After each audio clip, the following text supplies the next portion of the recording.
Hi, writers. Welcome to episode number 36 of How Do You Write? I'm Rachael Herron, and I'm really glad you're here today. Today, I am talking with the amazing Anna Doogan, who I read an essay by her online, and it just flipped my brain right out. The link for that essay will be in the show notes. I encourage you to come look at that. She's a friend of a friend, so I got her for the show, and it was just delightful to talk to her. So I know that you're going to enjoy that. A little update on my week before we jump into that. It has been poorly planned. My whole idea right now is to try to get better at planning, and I don't know how it is that I feel like I'm getting worse. But I knew this week was coming. I knew it was on the calendar. And somehow I shut my brain to, I just shut it down. I shut it down. I didn't want to know it was coming. And then instead of planning my week on Sunday like I usually do, I planned it on Monday because it was a holiday. So I was kind of taking a little bit of time off, although I did work on Monday. And I was, writing it out in my bullet journal. And I just went, oh, crap. It's this week. So I didn't see coming a reading on Friday night at a literary salon. I didn't see coming Stitches West. I'm doing a signing there on Sunday. I didn't see coming the class, the all-day class that I'm teaching at Stanford on Saturday, which is normally not a problem. I would just go in and teach it. But this class is a new class. I have not developed it yet. So I have all the information. I know all the stuff. I'm 100% confident in teaching a class on how to plot your novel because I'm good at it. But I need to put all that stuff together. So that's what I've been working on this week, and that's pretty fun. I actually like doing that. And the nice thing about pulling this particular class together, it's a one-day class out at Stanford, but I'm also going to be offering it on my website as a class that you can take if you'd like, on how to plot your novel, because plotting is something that really defeated me for a very long time. Whenever I was stuck, I would just add more action. I would add more plot, add more things happening, which is not the best way to go. You end up with a very awkwardly weighted box of things inside your book, and so I'm looking forward to teaching that. But it did kind of derail my week because I wasn't planning well. One thing, though, I got right is that on the recommendation of a friend, I got from the library this book called Rest. If you're watching on the video, this is what it looks like. Rest. It's called Rest, Why You Get More Done When You Work Less. It's by Alex Sujung Kim Pang. I will also put the links in the show notes for that, but I've really been enjoying it. It's a very quick read, and it is about how important rest is to creativity. We can't do this gig without good rest, without letting our bodies and our minds have time to process what we're doing. That counts. That applies to you if you are doing creative work full-time or whether you're doing it part-time. It might even be more important when you're doing it part-time and juggling another job. And I know that I'm very guilty at burning the candle at both ends, and you run out of candle, and I typically fall into a migraine. My body just takes me out at the knees. It doesn't give me any choice, which is not ideal. So I'm really trying to get better at this whole resting thing. And the book is fascinating. But it talks about naps and sleeping and walking, letting your body do, air quote, mindless, close air quote, things, so that you let your subconscious do a lot of the work in the background. There's science that he quotes is amazing. I would love to quote it to you, but of course my brain has already forgotten all the details. But I know that I'm trying to sleep more. I'm trying to give myself a few more breaks rather than beating myself up, which I am very good at doing, and perhaps you are good at doing too. So I encourage you to buy the book Rest, get it from your local library like I did, and do think about it. We do get in this trap as writers that we feel like we've missed the boat, that it's just too late, that we're starting too late in our lives, or all the good ideas have been taken, or if you start a book now, it won't be published for, 2, 3, 4 years. Well, yeah, those 2, 3, 4 years, though, they're going to go by anyway. At the end of 2, 3, 4 years, do you want to have a book? Do you want to have 4 books? The time will pass. We need to grab it, but we also need to think about how to do that healthily, how to do this for the long run, because like we always say, we always talk about, it's a marathon, not a sprint.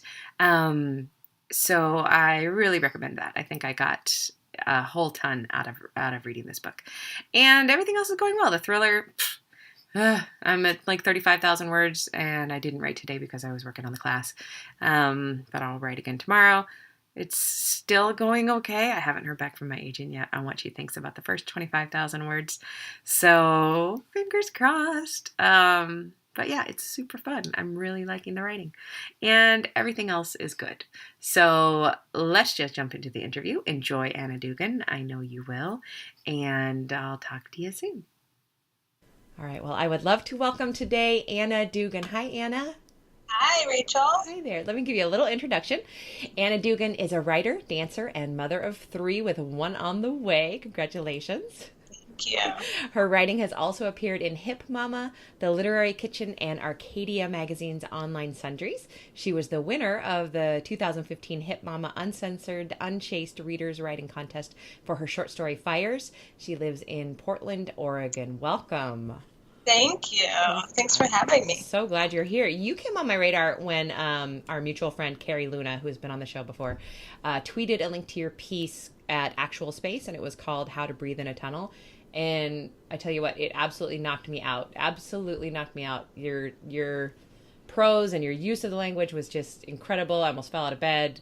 And I immediately was tweeting Carrie, do you know this person? Can I get her for the show? And so I'm a big, big fan now. So thank you for that. Thank you for sharing that. I will put the link to that piece in the show notes, listeners, as well. Thank you. Thank you so much. Of course. Well, this show is all about process. So because we all kind of like to talk about that, let's jump in and talk to you about yours. Yeah. What is the best time of day for you to write, and where? Well, it changes. So usually it's best for me to write late at night. Mm-hmm. We have 3 small kids and 1 on the way, as you mentioned. So usually after all the kids are in bed, like maybe when it's 9:30, 10, then I really feel like I can get my computer out and the house is quiet and I can make some tea and start writing. Are you a natural night owl? Is that where you... I am a night owl. I'm not a morning person at all. So I don't think early morning would work for me. It's hard enough to get up and get kids to school, so I don't think I could write during that time. But I just kind of got into the habit of writing late at night just because that was the time that I could write. And, when kids were babies, I would be nursing with one hand and like typing on the computer with the other in the middle of the night, if I had some time. That sounds so hard.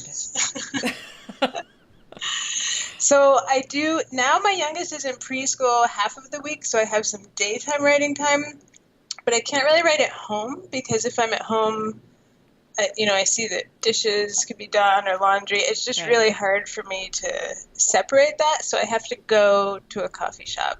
Okay. And so if I go to a coffee shop, I have a place in Portland that I like, and I have my favorite table and my thing that I like to order, and then I can do some writing there. Don't you hate it when you get to the cafe and that favorite table is taken by somebody who just doesn't deserve it? They're like talking business talk on their Skype or whatever. That's my table.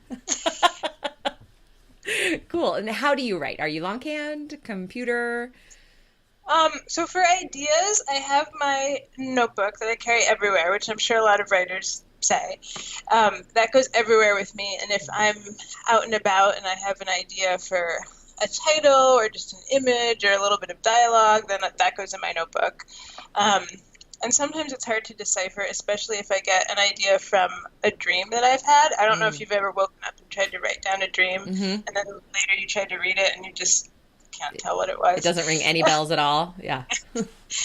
So I write a lot in that notebook, and then I also sometimes will use the notes function in my phone if I'm out and just like need to put something in really quickly. And then when I actually start my drafts, then I do it on the computer, and I usually just do it in a Word document. This is something that occurs to me right now, and I haven't thought to ever ask this on the show, but I wonder if millennials and younger will do it, the writers who come out of that generation, I wonder if they will do it a little bit differently. Will they use notebooks less frequently? Will they really be into capturing everything on their notes function in their phone? I wonder. If there are any millennials listening, go to the website and leave a comment, because that's actually a really interesting, I would like to know the answer to that. How do you refill their creative well for yourself? Oh, there's a lot of things. So I love to get out in nature. I love to just hike or walk in the woods, or I love to go to a museum. I love anywhere where I can kind of be still and just observe things, just have some quiet. And then I also love dance. Of course, that's my background. So I love to dance, even if it's just a dance party with my family at the house. And I love to travel and just kind of see different places and see different people, even if it's a little weekend road trip, just to kind of get out of the house and get out of Portland and get a change of scenery. I find that really inspiring. That's awesome. And what is the worst writing advice you've ever been given? I think the worst is, I found this really discouraging. It was that if you don't have a big social media presence, then you can't be published. And I just think that is unnecessary advice and discouraging. I think it's heartbreaking. Yeah. Like, how do you start that? That's right. That's a really great point. Right. And I feel, I don't know, I mean, I have mixed feelings about social media because I see some of the positives, but there's also a lot of things about it that I don't like. But I think, especially if you're just starting out, to hear that, you kind of feel like, oh, okay. Right. That whole thing that you already need your platform built before you do anything is crap. So thank you for saying that. Yeah. What secret writing tip of awesomeness did you discover the hard way? The hard way? That's a really good question. I think one for me was, when you're writing, to not write thinking of other people and how your writing will be received. And I think about when I was a kid and I would, write stories and plays that I would force my siblings to act in. I wasn't writing and creating them thinking, will everyone love this? Is everyone going to think this is great? I just was doing it just because I was inspired and I wanted to do it, and I loved the process of writing. And I think when I got older, there was a little bit of, as I was writing, thinking, well, how will people receive this? Can I say this? And once I let that go, then I just felt much more free to write the things that I wanted to write and not worry so much about what happens down the road. To that point, how do you let that go? How have you been able to do that? Because sometimes I find it very hard to step out of my own way and worrying about, especially sometimes, particular people. There'll be one person that I think, my God, if they ever read this book, how do you get out of your own way? I think I'm always working on that. And I think some of it just comes with practice. I think before I had published anything, when I was first trying to get an essay published, when I first started submitting things for publication, I was much more aware of it. And then I think the more that I wrote and just continuing with that practice and building my confidence, then I felt more like, I'm writing this for me because this is coming from my heart. This is what I need to say. And this is the story that I'm telling. And so just kind of slowly over time got easier for me to do. But I still have to work on it. That makes me feel a little bit better. Can you give us a quick craft tip of any sort? Yeah. So one thing that I love to do, I am really inspired by music, and I actually write to music a lot. So I often will make playlists for different pieces. So if I hear a song and I think, like, this just feels like the piece that I'm writing right now. I'll just kind of make a playlist, and then if I'm driving in the car and I can't be writing that second, I'll listen to that particular playlist, and I'll name them after my different pieces, so that I'm kind of like always incubating ideas. So even if I can't actually be typing or writing, I can be like hearing the music that's inspiring me. That's awesome.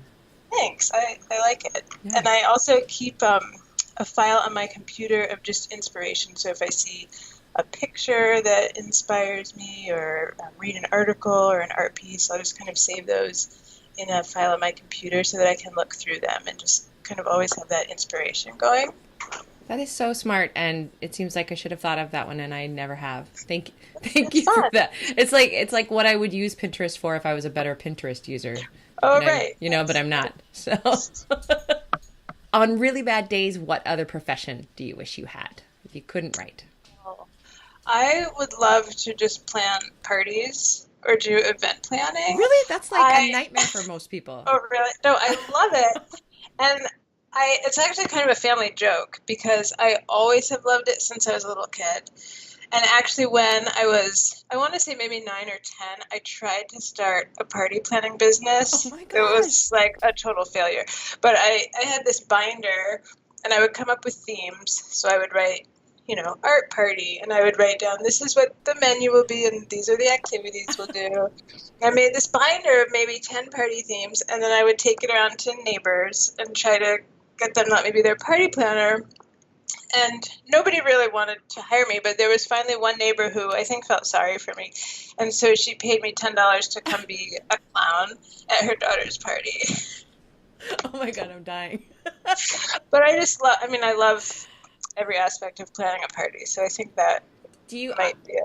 I love every aspect of planning a trip. Like I love just lying in bed and thinking about packing my suitcase. But sometimes I almost feel like it's more fun to plan a trip than go on it. Do you also enjoy the parties when they're happening?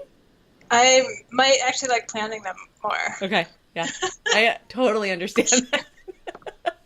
That's awesome. And It's an answer I've never gotten before. If you were starting over as a brand new writer now, what advice would you give yourself, baby and a writer?